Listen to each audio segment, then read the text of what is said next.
And welcome to our Rise of the False Gods book study tonight. Whew, it's been over a week. Oh my goodness. But everything is coming along fine. Uh, Book competition has its story competition. I got that all done. That was my project. And the snowstorm has passed us, and we did not, fortunately, lose our power, but I was away at my sister's across the street um, for the storm. So, ready to get back to studying? I hope so. So, if this is your first time seeing our video, I invite you to find more by going to YouTube and typing in Rise of the False Gods, Alicia Leslie. And there you will find all the videos because we are making progress. We're a good two-thirds of the way through the book, and that's a good thing. Please know that comments and questions are welcome. I may not see them as I'm doing the video. I may not see them till after, but I will answer or reply to your comments at that time. If this is your first time, just so you know what this book is all about, it's called Rise of the False Gods Transformation Through Illumination. And what it kind of does, it explores how we got where we are individually and collectively, the problems we've created, or challenges, should we say, and why we haven't been able to correct them, and how we can. Can you imagine that all of a sudden finding out, oops, wait a minute, I've been doing that the wrong way? Well, we've been through a lot of things. And I got to tell you, I cannot guarantee that you are going to agree with me about everything in the book. And I just ask that you ponder it. I don't even ask that you try to convince yourself it's true, because if it's true, it'll ring true for you. You may or may not be ready to hear what I have to say, or you can totally discard it. That's up to you. But I do encourage you. We are literally in a crisis in our government, in many of our lives, in our health and financial situations.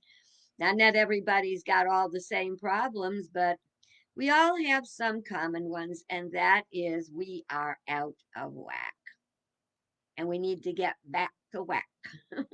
And the one thing that's not going to get us back on track is refusing to consider the possibility there's another way to look at things. That's the real big deal, is being able to open our minds and consider the possibility there's another way. I've said it a dozen times. You'll probably hear me say it a few more dozen times, that we have to get to think out of the box. The box is called the way it is, but the box is a coffin. And I don't want to live in there. Do you want to live in there? I don't think so.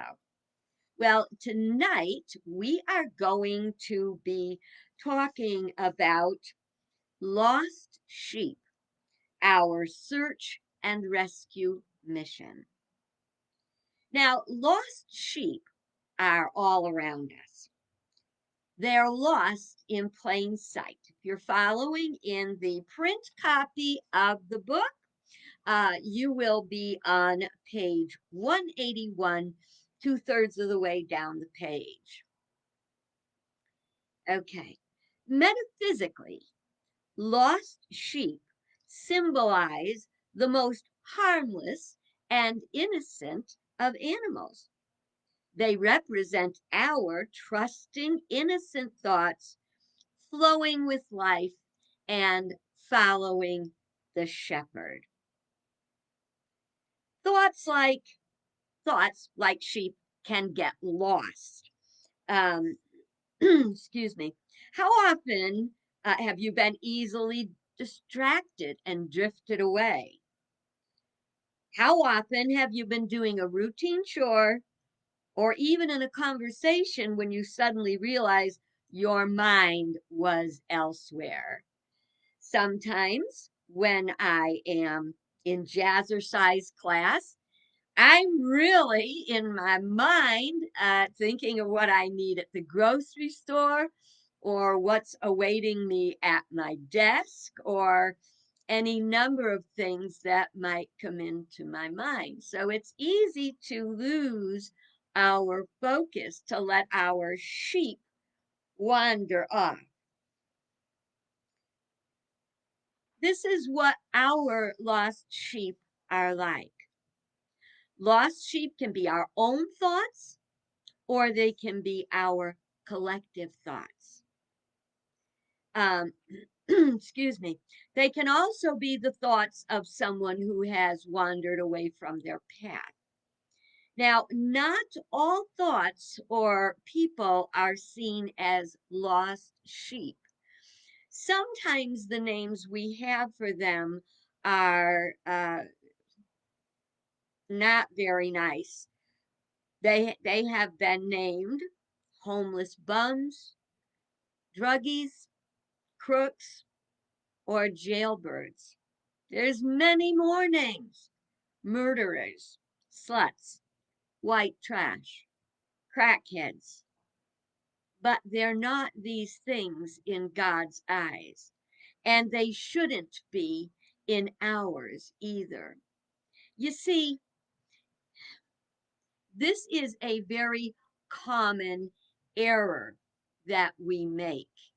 If we look at someone and we judge by what we see, what we will, what we let's see, we encapsulate them in the visual, in what we see. We don't see deeply into who they are.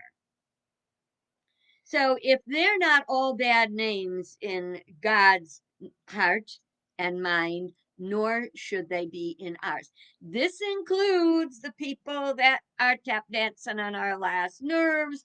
It includes the people we have political issues with, we don't agree with, people we've unfriended on Facebook. Got any of those?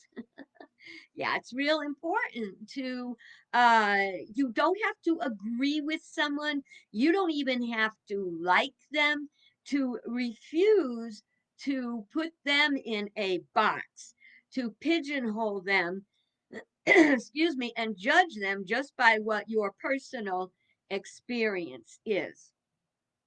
You do not have to keep company with people who annoy you. We're just saying don't name it, because if we name them something by judging by their appearances, we have condemned them to being that, if nowhere else, in our own mind. Okay, to look at those whose lives may seem unworthy and see them as irresponsible, lazy, or a leech is to judge by appearances. And you know that we were taught do not judge by appearances, but if you must judge, use righteous judgment. It's like looking at a tip of an iceberg. I'm sure you've seen the pictures of the little tip of the iceberg, which is all we see. And then down below it is the huge, massive iceberg that is the allness of it. People are the same way. If we just see that little tip of the iceberg and decide that's all there is to that person, we are making a huge mistake. Each time we tag a person with disrespectful names, we have to remember that they came into this world with the same dreams and same desires we all share. We want to be loved, we want to be accepted, we want to be appreciated, and we want food, clothing, and shelter. That's basically something we all hold in common. See, there are the physical needs, the food, clothing, and shelter, and then there are the psychological needs, which are love, appreciation, and attachment, which is all under the banner of oneness, because we are all one. No matter how much we want to deny it, we're all one, and every part is acceptable. It may be damaged, it may be dis-ease, but as it becomes healing, it becomes a part of the whole.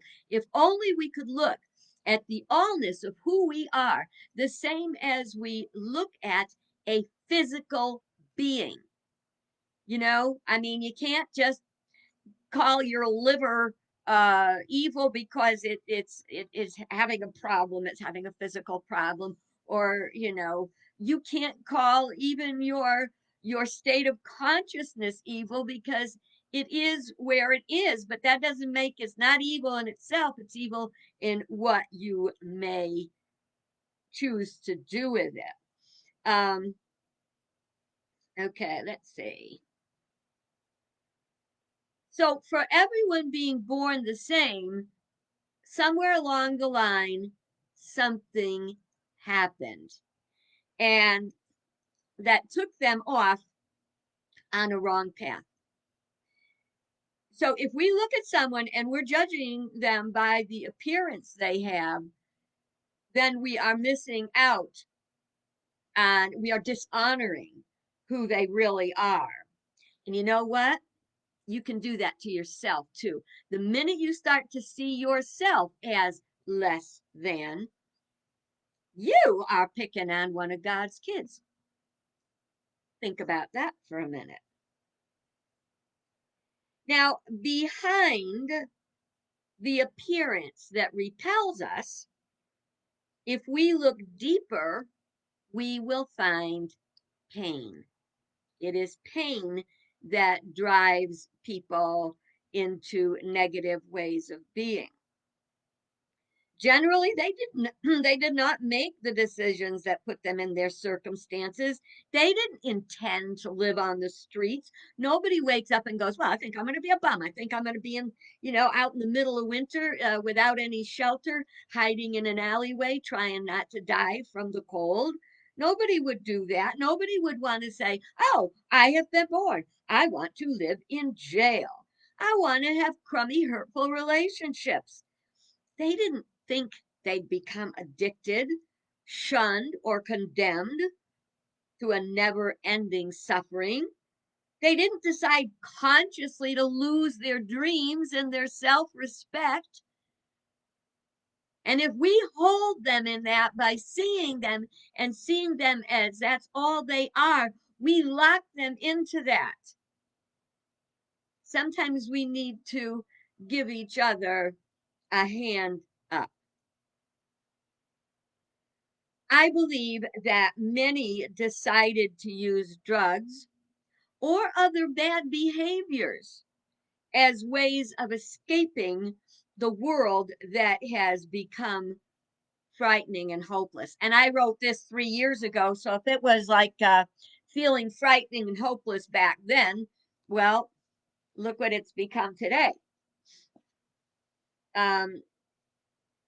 So here's the thing, a lot of the things that people are doing are called coping mechanisms.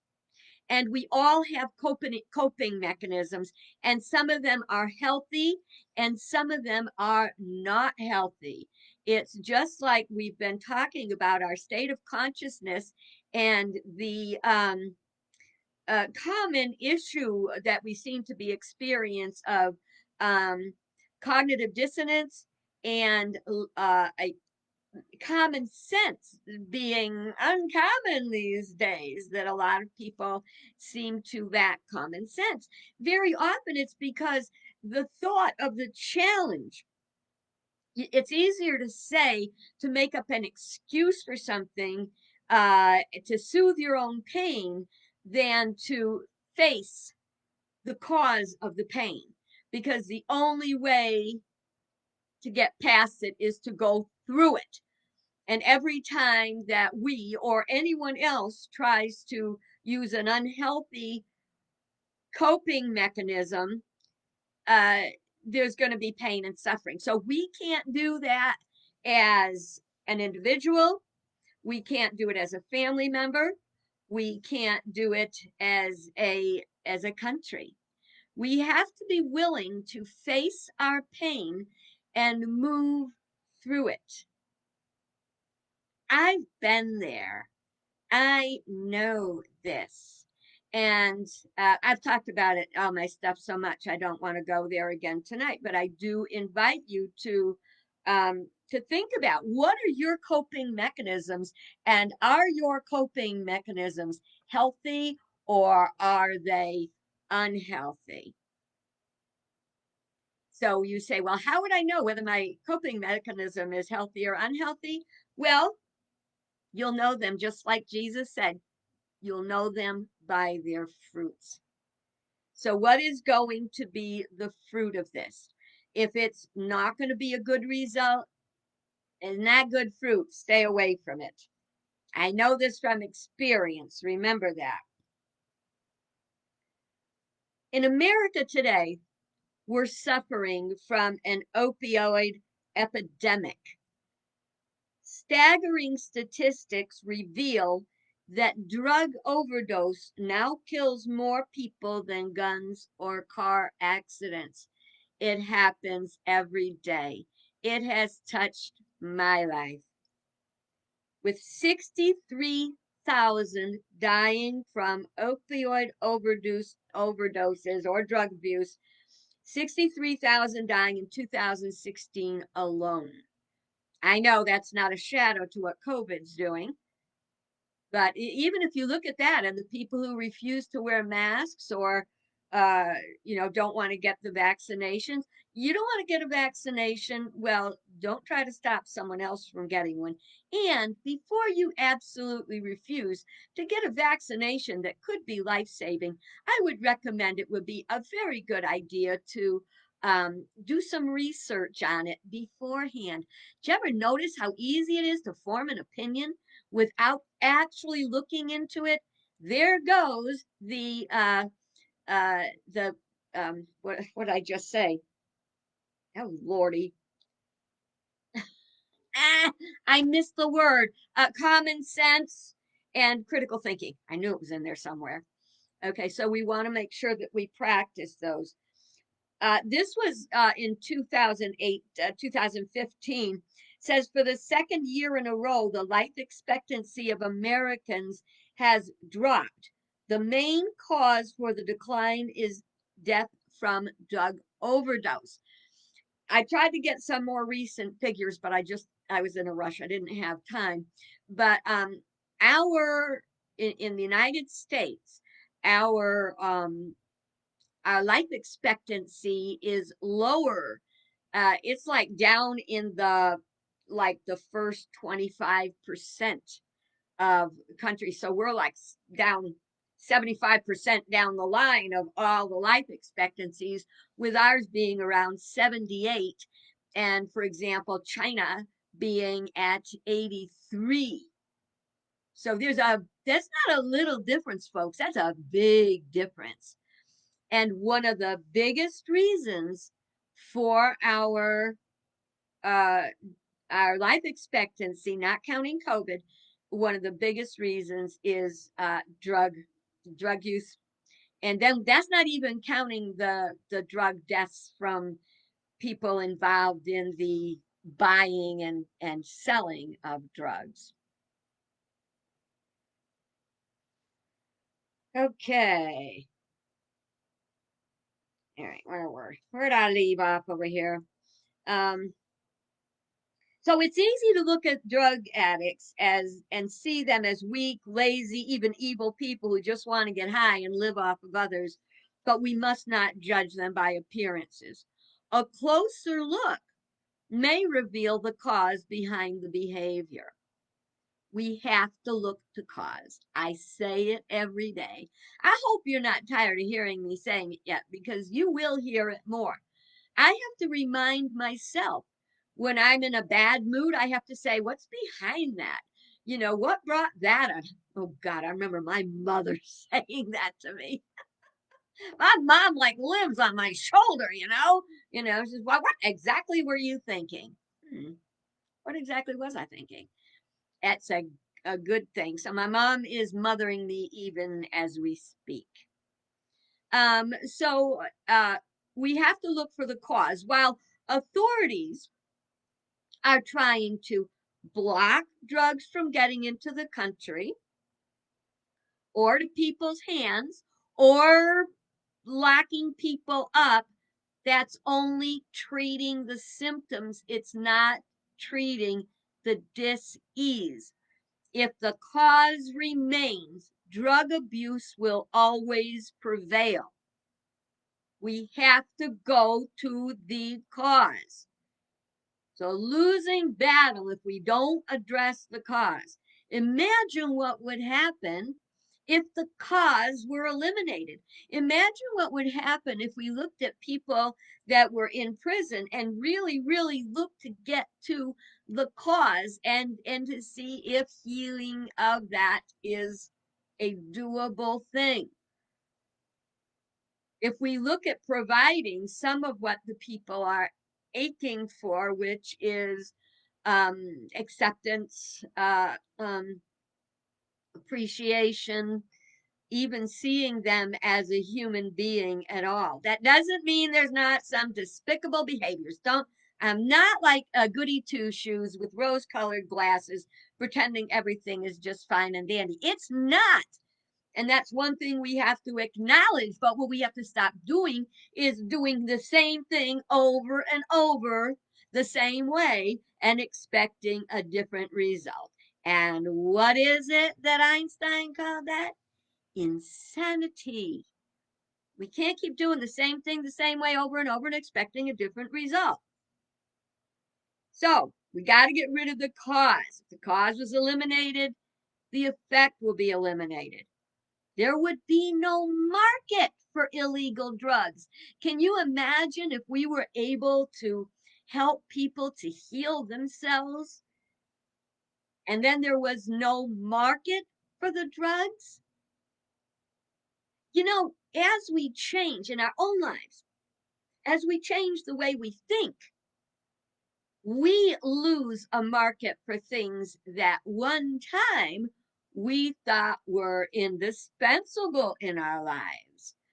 And I'm trying to think of some that well, for me, one of the things that I had to discover was dispensable in my life was a feeling of fullness when I ate. I would eat, you know, that thing about your eyes being bigger than your belly. I would eat until I felt full. And in my family, and I don't know why, but we all have it, we eat fast. So when you eat fast, you tend to eat too much. And so I had to learn that that feeling of fullness was not healthy. So you see, there's different things. I had to learn that I could have a good and happy and meaningful life without being in a relationship, in a romantic relationship, you know. I got lots of relationships, but I had to learn that I could live and thrive alone.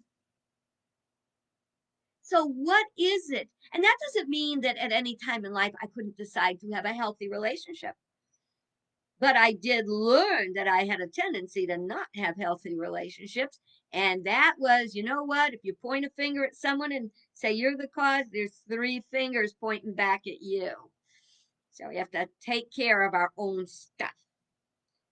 Okay. Here's another thing that we forget.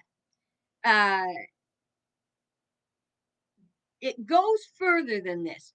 Drugs are cash crops for underdeveloped countries whose lands and people have already been exploited by multinational corporations and agribusiness, leaving people with no other way to support their family.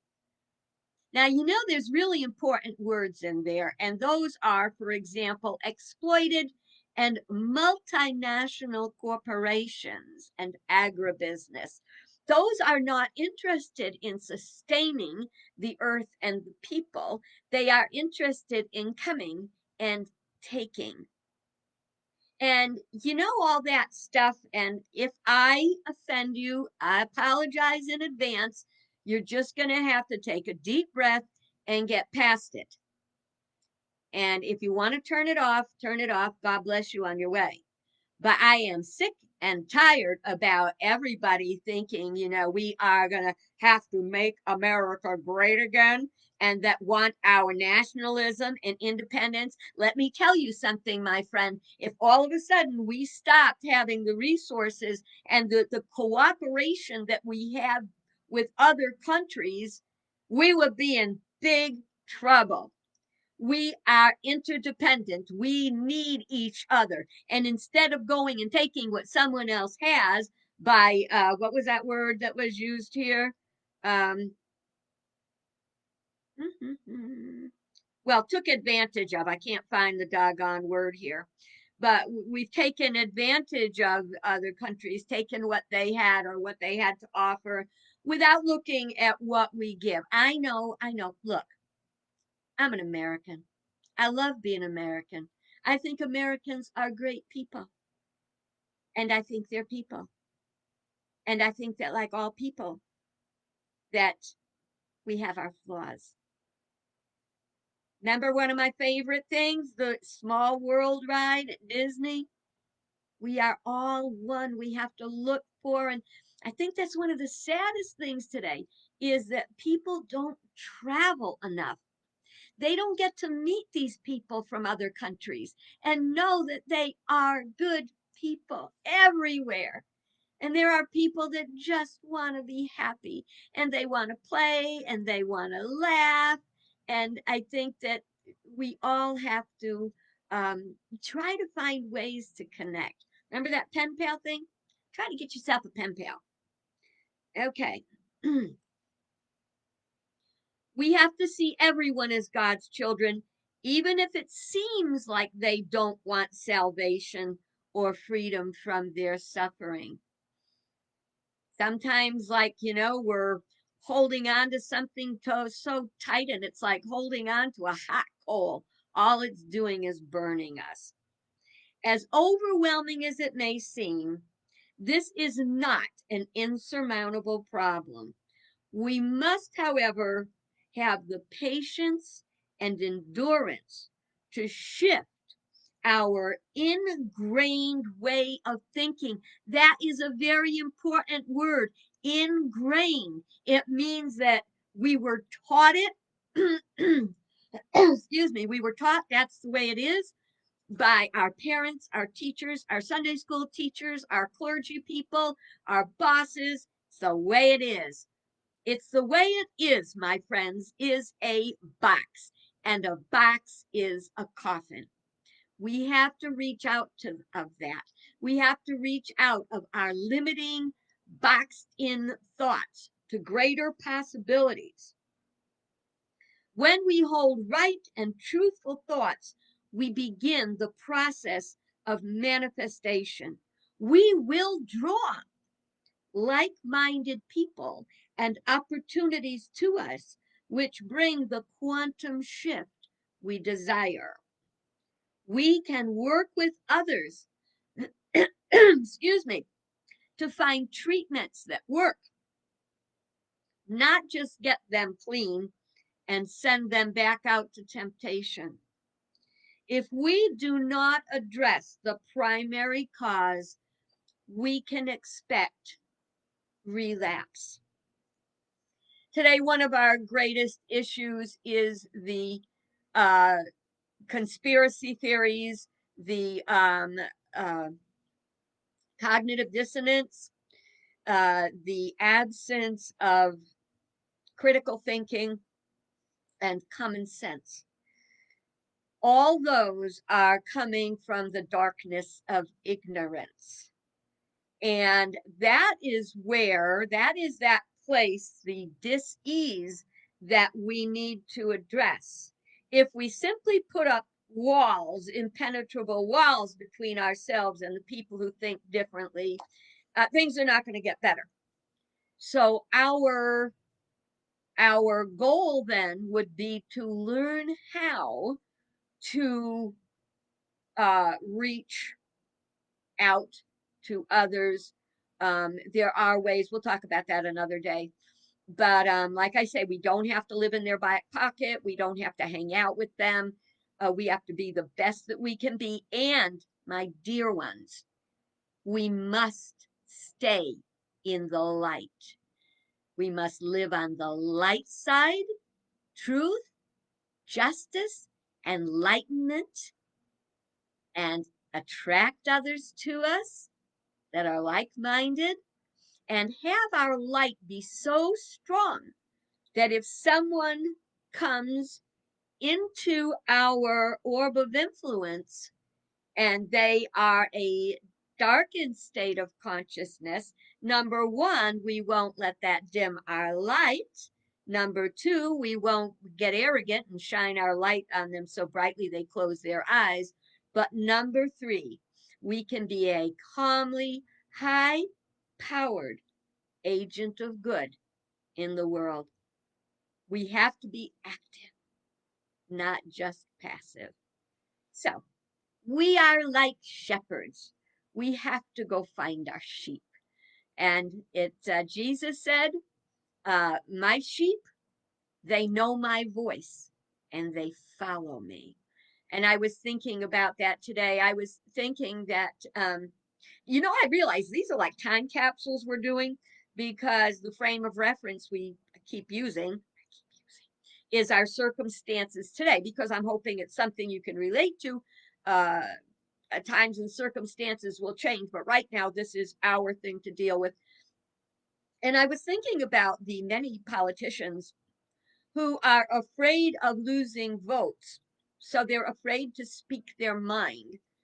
And where I've said before, our leadership should lead us as a shepherd does, to green pastures, to places where we can be fed and sustained and healthy and safe. We cannot have a shepherd that lets the sheep go crazy and just tries to please them. Imagine a shepherd that's just trying to make the sheep happy. Oh, you want to go over there to the desert? Well, okay, let's go over to the desert. Yeah, that doesn't work. So let's pray for our leadership, that they understand they have a moral, a legal, and a spiritual responsibility, just like a pastor does, to shepherd the sheep to green pastures. You have a good day. What are we going to do tomorrow? Let's take a look. Tomorrow we are going to do from fatal attraction to faith filled action. Sound enticing? I hope so. And I will look forward to seeing you then. Have a great one.